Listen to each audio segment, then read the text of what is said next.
Hello everyone, Ewan from Elixir Experts here.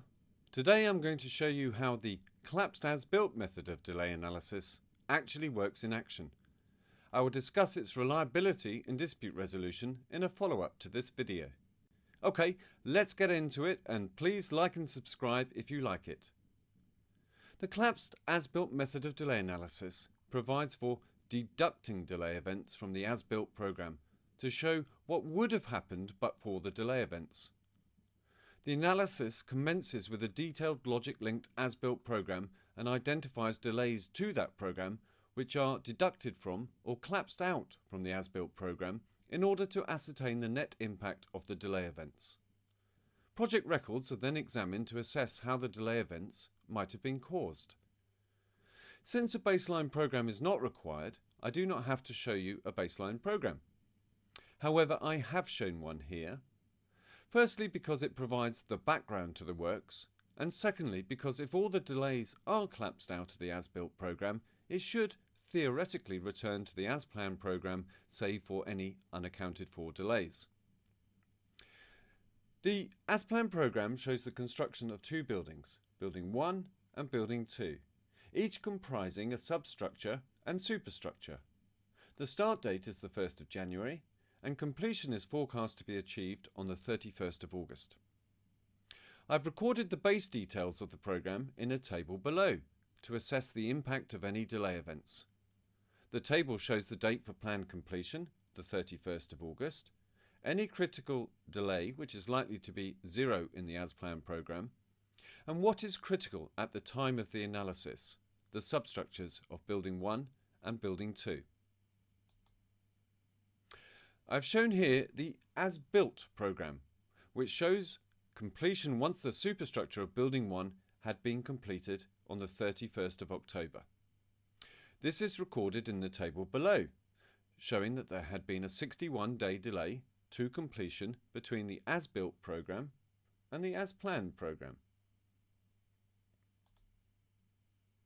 I've now added logic to the as-built program and shown when and where the delays occurred on the project, namely a 2-month delay or 61-day delay to the commencement of the superstructure of Building 1 and a 1-month or 31-day delay to the substructure of Building 2.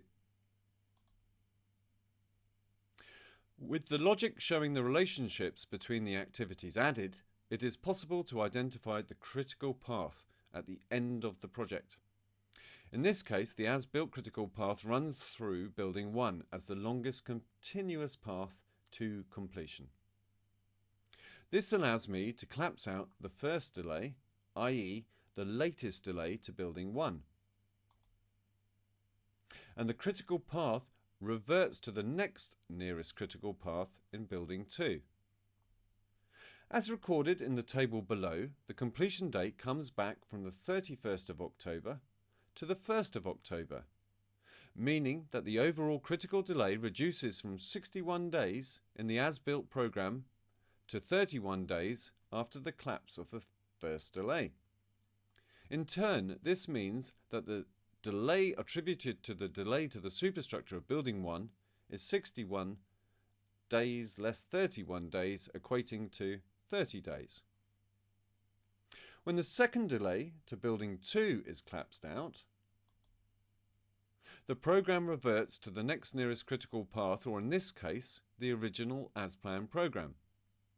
As recorded in the table below, the completion date comes back from the 1st of October to the 31st of August, meaning that the overall critical delay reduces from 31 days in the as-built program after the collapse of the first delay to 0 days after the collapse of the second delay. In turn, this means that the delay attributed to the delay to the substructure of Building 2 is 31 days less 0 days, equating to 31 days. I show here the as-built program reflecting the as-planned program after the collapsing of both of the delay events. That's it on how the method works in action, but I will just show you what happens if the delay events are collapsed out in the wrong order. If we return to the as-built programme showing completion on the 31st of October, we can recall there was a 2-month delay or 61-day delay to completion as recorded in the table. If we collapse out the earliest delay first, i.e. the delay to building 2, then it has no effect on the completion date of the 31st of October because a non-critical delay has been collapsed out first. If we then collapse out the latest delay, i.e. to building 1, the program returns to the as-planned program with the completion date moving from the 31st of October to the 31st of August.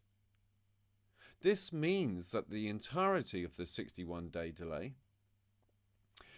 is attributed to the delay to the building 1 superstructure. This is incorrect as the earliest delay to building 2 would have caused critical delay prior to the latest delay to building 1, meaning it is important to collapse out delays in the correct order and affecting the critical path. That's it. I will leave it there and look out for the follow-up to this video where I further discuss the reliability of the collapsed as-built method of delay analysis and what to look out for. Thank you very much and have a great day.